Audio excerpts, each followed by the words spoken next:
देखा भाई, अमेरिका का इलेक्शन खत्म हो गया, ठीक है। इलेक्शन खत्म होने के साथ साथ ट्रम्प जीतकर यहाँ पे आ गए एंड सबको लगा था कि सब कुछ चीज़ें यहाँ पे नॉर्मलाइज हो जाएगी, बट आपको पता ही है कि अभी भी ट्रम्प हम लोग को अमेरिका के प्रेसिडेंट एज अ मतलब पावर में बनते हुए देखने को यहाँ पे नहीं मिल चुके हैं, ठीक है। अभी भी उनको यहाँ पे रुकना पड़ेगा, लगभग 1 सवा महीने का टाइम अभी भी पेंडिंग है।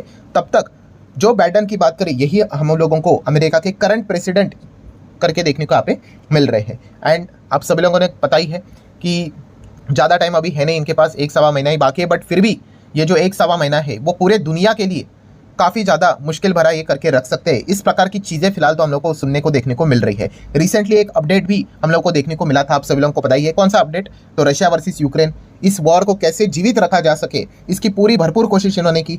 सबसे पहले अगर हम लोग देखें तो यूक्रेन को सीधा सीधा परमिशन दे दिया, अमेरिका का मिसाइल उन्होंने दे दिया और सीधा बोल दिया कि रशिया के इनसाइड सिटीज पे भी अटैक करो करके। रशिया ने बात सिर्फ यूक्रेन ने बात सिर्फ सुनी नहीं, प्रैक्टिकली अटैक भी कर दिया, हम सभी लोगों ने देखा भी था, और उसका जवाब रशिया ने भी दे दिया, पूरा पावर ग्रिड इनका उड़ा दिया। बहुत कुछ चीज़ें हम लोग को होते हुए देखने को मिली। मतलब क्या है कि चीज़ों को सॉल्व यहाँ पे नहीं कर रहे, यहाँ पे हम कह सकते हैं सरदर्द बढ़ाने का काम कर रहे हैं। इसीलिए रिसेंटली हम लोगों ने ये भी देख लिया कि कैसे यूक्रेन वॉर को और बढ़ावा दिया जाए, इसीलिए बाइडेन ने $20 बिलियन का लोन यहाँ पे इनको मदद के हिसाब से देते हुए देखने को यहाँ पे मिल रहा है, ठीक है। एंड वो कब हो रहा है ये सब कुछ? ट्रम्प की प्रेसिडेंसी आने से पहले। सो डेफिनेटली हम कह सकते हैं कि मतलब क्या है कि तुम लड़ते रहो, ये चीज़ें चलती रहेगी, क्योंकि ट्रम्प ने पहले ये हिंट दिया था कि अगर मैं पावर में आऊँगा तो मैं नया युद्ध मेरे साइड से तो स्टार्ट नहीं करूँगा, और जितना हो सके मेरे साइड से मैं क्या करूँगा, इन चीज़ों को रोकने की कोशिश करूँगा, क्योंकि अल्टीमेटली इसमें डॉलर किसका, पैसा किसका बर्न हो रहा है?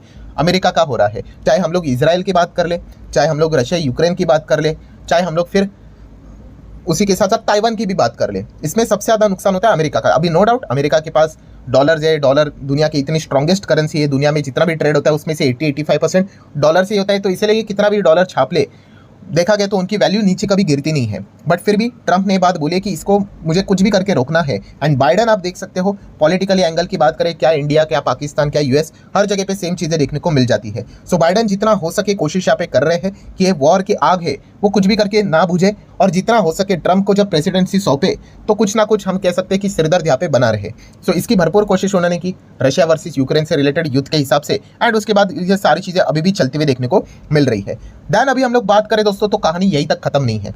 जैसे मैंने कहा कि जब तक ट्रम्प प्रेसिडेंसी में नहीं आते हैं तब तक अगर देखा गया बहुत कुछ चीज़ें हो सकती है, और एक रिपोर्ट के जरिए, ठीक है, तो रिपोर्ट के जरिए खबर यहाँ पे सामने आ रही है कि एक और बहुत बड़ा कदम बाइडेन यहाँ पे ले सकते हैं रशिया के अगेंस्ट। यस, बहुत बड़ा कदम की ओर यहाँ पे वो जा रहे हैं, एंड इस कदम के चलते हमारे ऊपर भी उसका डायरेक्ट इंपैक्ट आ सकता है, ठीक है। तो एग्जैक्टली क्या चीज़ें बोली जा रही है वो मैं आपके सामने रखना चाहूँगा दोस्तों। इस वक्त बाइडेन रशिया के क्रूड एक्सपोर्ट के ऊपर बहुत बड़ा सैंक्शन लगाने का यहाँ पे प्रस्ताव लेकर यहाँ पे आने वाले हैं, ठीक है। एंड उसी के साथ साथ उड़ती उड़ती खबरें हैं, बताया भी जा रहा है कि जो भी रशिया के साथ क्रूड से रिलेटेड बिजनेस यहाँ पे करते हैं, जो भी कंट्रीज, उनसे रिलेटेड भी कुछ पॉइंट्स यहाँ पे सामने देखने को सुनने को मिल सकते हैं। ऑब्वियसली अभी रशिया के साथ तो भाई हमारा क्रूड का कितना बड़ा रिश्ता है। सो ये चीज़ें हम लोग को फिलहाल तो देखने को मिल रहे हैं। इसी पॉइंट